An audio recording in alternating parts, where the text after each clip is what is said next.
та знав, що мусить геть гребти, бо вдома мила.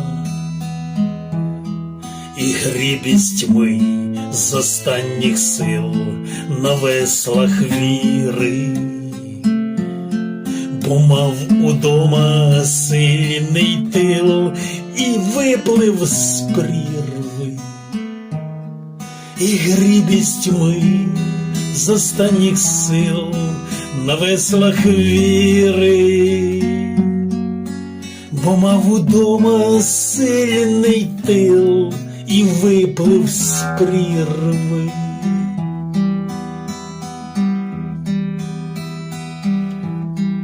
Упала рання сивина, припорошила смольного чуба ця війна не шовком шила, на шмаття рвала плоті живу, порола сталлю і рвала серця тятиву в бою останнім.